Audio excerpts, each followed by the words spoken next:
салбар үүсч хөгжөөд 96 жил болж байна. Энэ огт хугацаанд Монгол Улсын шинжлэх ухааны салбар тасралтгүй өссөн юм а. Гэсэн хэдий ч хөрөнгө оруулалт болон бодлогын зохицуулалт сул байгаа учраас олон улстай харьцуулахад хангалттай өндөр түвшинд хүрч чадахгүй байна гэдгийг албаныхаа онцлоо. Аливаа улс орны хөгжүүлэлт тухайн улс орны шинжлэх ухааны салбартай салшгүй холбоотой байдаг. Энэ чиглэлээр улс орнууд энэ салбартаа маш их анхаарал хандуулж хөрөнгө мөнгө зарцуулдаг юм. Манай улсын шинжлэх ухааны салбар тасралтгүй хөгжиж байгаа хэдий ч энэ тал дээр бодлого болон санхүүжилтийн дэмжлэг шаардлагатай байгааг албаныхан хэллээ. Ерөнхийдөө нэг улс орны эдийн засгийн ерөнхий нөхцөл байдлаас хамаараад ийшээгээ томоохон хөрөнгө оруулалт хийж чадахгүй байна. Өмнө нь бол яг их сургуулийн хотныг болсныг байгуулна гэж ирсэн шүү дээ. Тэрнтэйгээ цуг парка байгуулна гэж яригдж байсан.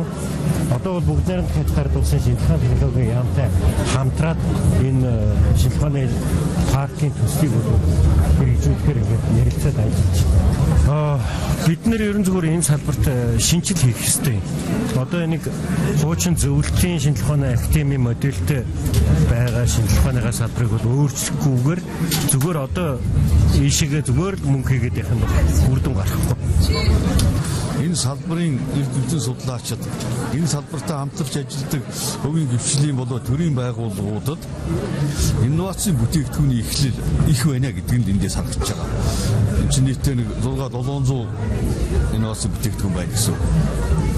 Тэгэхээр энийг одоо яаж масс үйлдвэрлэл болгох вэ гэдэг асуудал нэг шийдэх ёстой. Тэгэхээр энэ асуудлыг шийдэх гол тал болвол одоо төрөөс энэ олон бүтээгдэхүүнийг яг масс үйлдвэрлэл болох боломжтой гэсгийн мөнгө санхүүжилтээр бодлогоор ингээд эндээ явбал инновацийн үйлдвэрлэлийн баттай суур тавих юм бол энэ байна гэдгийг харагдаж байна.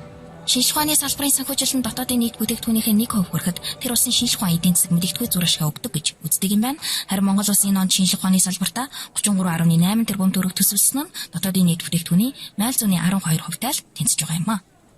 Манай шинжлэх ухааны салбар улсаас жилд 30 гаруй тэрбум төгрөг авч ашигладаг.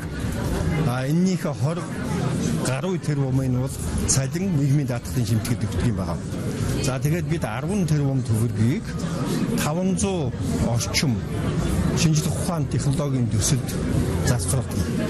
Энэ бол одоо хэрэг зүгээр ингээд дундчлаа бодчих юм бол нэг төсөлд 3 жил хэрэглэгдэх нэг төсөлд бид бол нэг 20 орчим сая төгрөг зарцуулж ирэх гэсэн. Энэ бол туйлын бага мөнгө. Улсын хэмжээнд эрдэм шинжилгээний хүрээлэнгүүдэд 1600 гаруй эрдэмтэн судлаачид ажилладаг. Шинжлэх ухааны технологийн сангаас 2017 онд эрдэмтдийн бүтээлүүдээс шалгаруулан 447 төсөлд 8.7 тэрбум төгрөгийг санхүүжилт олгожээ. Цаашид энэ тоог нэмэгдүүлэх шаардлага их байгаа юм. Учир нь шинжлэх ухааны инновацийн төслийн энэхүү төслүүдэд эдийн засгийн эргэлтэд оруулах үүднээс стартап буюу гарааны компаниудыг байгуулан ажиллах гэж буйг салбарынхан хэлж байсан юм а.